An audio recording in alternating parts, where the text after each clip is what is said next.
Hey guys, today is my off day. Maulan today, late na akong bumangon. Siguro mga 1 p.m. na rin. Lahating araw din akong nakahiga lang, cellphone. And then, mga 1 p.m. nag-asikaso na ako, naligo. Hindi ko na binideo, hindi ko na pinakita, alam niyo naman. At dahil nga $15 lang ang pera ko, hindi na ako gumala kung saan-saan pa. At syempre, bago ang lahat, mag-spray muna ako ng pabango para naman mabango, 'di ba? Ito yung pabango ko na hindi ko maiwan-iwan kasi naman napakabango. Galing pa tong Pilipinas, talagang dinala ko siya dito sa Singapore. Kung naghahanap ka ng pabango na mura lang, tapos ang bango-bango na, ang tagal pa matanggal, naku, long lasting ha, 24 hours, kahit labhan mo, matagal matanggal. Ito yung may re-recommend ko talaga sa'yo, napakabango talaga. So ilalagay ko na lang yung link para makapag-check out ka. Nag-promote. Pala yung itsura ng pabango ko. Ako na nagsasabi sa inyo, talagang worth it ang ibabayad nyo dito. Napakabango, long lasting. Okay, balik tayo sa mini vlog ko. Vlogger yan. Nakalabas na ako ng bahay. Ayan, lakad-lakad. Pinakita ko lang sa inyo yung view. Papunta ako ng elevator. Hindi ko na rin pinakita sa inyo. Ayan, nasa baba na ako. Actually, papunta ako ng NTUC.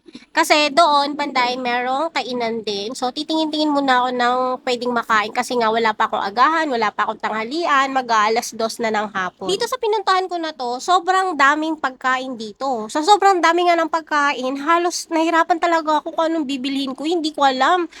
Kaya, ang ending, wala rin talaga ako nabili dito. Lumipat pa rin talaga ako ng ibang mabibilhan. Naghanap pa talaga ako ng iba. So, for the lakad na naman ako at talaga naghanap muna ako ng iba, yung may kanin. Kasi wala akong nakitang may kanin eh. Pre, Pinay, gusto kanin. Sa totoo lang talaga, sa pagkain talaga ako natagalan eh. Ang dami kong napuntahan, ang dami kong na pwedeng pagbilihan ng pagkain.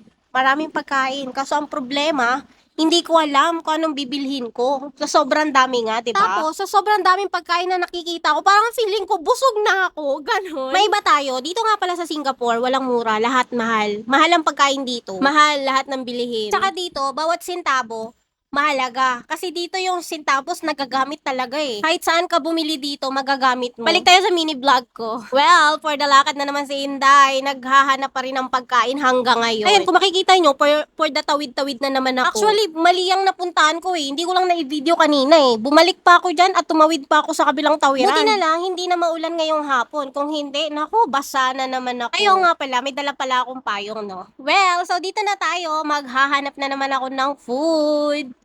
Dadalhin ko kayo dito sa maraming pagkain na naman. For the lakad ang person, medyo malayo-layo din. Pero okay lang. Malay mo, may pag-asang pumayat, 'di ba? Oo nga pala, sa kakalakad ko, yan, meron nga pala ako nakita dito, Changi-Changi, yan. Nagtatayo sila ng ganito kasi nga, birthday nga ng Singapore. Kaya nagtatayo sila ng mga Changi-Changi tapos maraming mga food na ibinebenta. Hindi lang food yung mga binebenta nila, may mga damit din, pero hindi ko na na-video kasi nga, pagkain ang hanap ko, kaya nandito ako sa mga food. Pero after yata ng, birthday ng Singapore, tatanggalin din yata to. Di ko sure. Ang daming food, ang daming masasarap. Pero alam niyo ang ending, wala pa rin akong napili. Kaya naglakad-lakad pa rin talaga ako dyan at nagtingin-tingin pa rin talaga ako sa iba. Sa sobrang dami nga kasi ng pagkain, ang gulo-gulo na hindi ko na alam kung ano yung kakainin ko. Kasi napunta nga ako dito sa Tinapayan. At dito nga, bumili ako ng tinapay. Kasi kung makikita nyo yung tinapay na yan, favorite nga rin pala ako ng donut dyan. Pero kung yung makikita nyo yung donut na kinuha ko, hindi yan yung binili ko. Yung kinuha kong donut is yung may chocolate. Pinalit ako ng donut na may chocolate. Kasi nga dahil nga sa donut na yun, naaalala ko yung dati kong alaga. Favorite niya kasi ayun yan. Nga, nakabili na ako ng tinapay dyan. Dalawa. Finally, nakabili rin ng makakain. Mga tinapay nga pala dito sa Singapore, masarap. Masasarap ang mga tinapay nila dito. Ako na nagsasabi. After ko nga bumili ng tinapay, naglakad-lakad na naman ako ulit. Kasi nga, maghahanap pa rin talaga ako ng kanin. Kasi nga, rice is life ako eh. Hindi ako mabubuhay kaya kung walang kanin. Kaya hanap din talaga ako ng kanin dyan. Sa una at pangalawa kong pinuntahan, wala akong nakitang kanin. So, nag-decide ako na siguro wonton noodle na lang kakainin ko. So, nag-try ako maghanap ng noodles, yung wonton noodles nga. Kaso, wala rin. Wala akong nakita. Pumunta pa rin ako sa dulo. So, malayo-layo na yung napuntahan ko. Pero hanggang ngayon, wala pa rin ako nakikitang kanin. Hanggang sa may nadaanan na naman nga akong Tinapayan. Ayan, kung makikita nyo. Talagang napahinto nga talaga ako dyan. Kasi nga, mahilig ako sa tinapay. Pero ang gusto ko sa tinapay, yung may mga palaman nga. Ayan nga, kaya gustong-gusto ko yung tinapay ng Singapore eh. Kasi nga, napakasarap. May mga palaman-palaman. At iba't ibang klase. Yung tinapay nga pala dito ay napakamura lang. Mas mura kaysa dun sa unang napuntahan ko kanina. At saka tingin ko, masasarap din yung mga tinapay nila siguro dito. Siguro next time, try ko din bumili dito. Kasi nga mura lang eh. Meron silang tag $1 lang. Ito nga dyan, naglakad-lakad ako sa unahan konti. At may nakita na nga akong na pagbilhan ng kanin. Hindi ko lang na-video kanina. Actually, nakabili ako ng kanin at ulam. Hindi ko na lang talaga na-video. So, ayan, magtatawid na ako, lalakad na ako pauwi. I mean, maglalakad na ako papunta ng garden. Kasi yung garden, doon yun, malapit sa amin eh. Doon yun mismo sa blocks namin. Kasi nga, sa pang 4th floor kami, tapos yung garden, pang 8th floor yun. So, sa 8th floor ako pupunta. Ayan, dyan na nga pala ako sa garden. Nasa 8th floor nga pala yan ako. Pinapakita ko na sa inyo kung ano yung mga nabili ko. Actually, duman pa ako na NTUC kanina. Bumili ako ng tubig, ng yung coconut water, yogurt, at cup noodles. Yung cup noodles, siguro kakainin ko na lang yan mamayang gabi dinner ko. Ayan nga pala yung nabili kong tinapay. Ayun namin nabila ko niyan. Hindi ko alam kung anong pangalan niyan, pero alam ko sikat yan sa Indonesia. Eh. Napapanood ko yan sa sa TikTok. Ganon. At ayan yung nabili kong donut. Tapos sinasabi ko sa inyo yung donut with chocolate. At ayan yung favorite kong tinapay pa. Hindi ko alam kung anong pangalan niyan. At ayan nga pala yung nabili kong kanin at ulam.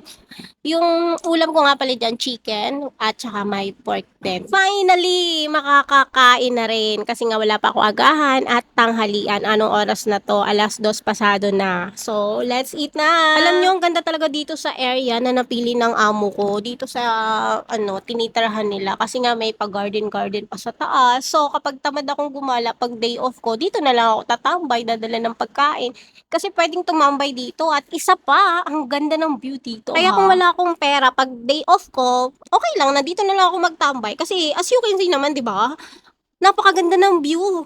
Ang ganda-ganda, kaya hindi ko na kailangan magpakalayo pa. Actually, may mas magandang view pa dyan sa baba eh. Kanina nga, pupunta sana ako doon. Kaya lang parang tinatamad na ako eh. At saka, nagugutom na rin ako, so kakain muna ako. Pag sinipag, then pupunta ako doon. Kaso parang tingin ko, hindi na ako makakapunta doon. Nakakatamad Kaya, for the emote-emote na lang ako dito sa garden, kain-kain, tayo-tayo, lakad-lakad. Ayan, kung makikita nyo nga, katatapos ko lang yan kumain, nagpatunaw-tunaw na ako dyan. For the emote-emote si Inday. Ayan, may pagganyan-ganyan pa, charis! Hoy, ang dami mong alam. In fairness, guys, talaga nakaka-relax dito sa taas kasi nga mahangin, tapos hindi mainit. Hindi panahon ngayon eh.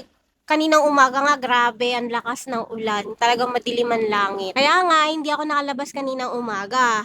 Itong hapon na lang talaga ako nakalabas. Ayan nga pala yung view dito sa taas. Kapag nandito ka sa taas ng garden, ayan yung view na makikita mo. Sobrang ganda, 'di ba? Napakaganda. Kaya talagang nakaka-relax dito sa taas. Oo nga pala, sa mga gusto nga palang pumasyal dito, yung mga naandito sa Singapore, nandito lang po yan sa Boon King. Purple line po yan. At hindi lang yan, marami pang magagandang view doon sa baba. Hindi ko lang naipakita. So, ayun lang. Sana nagustuhan nyo yung video ko. Bye!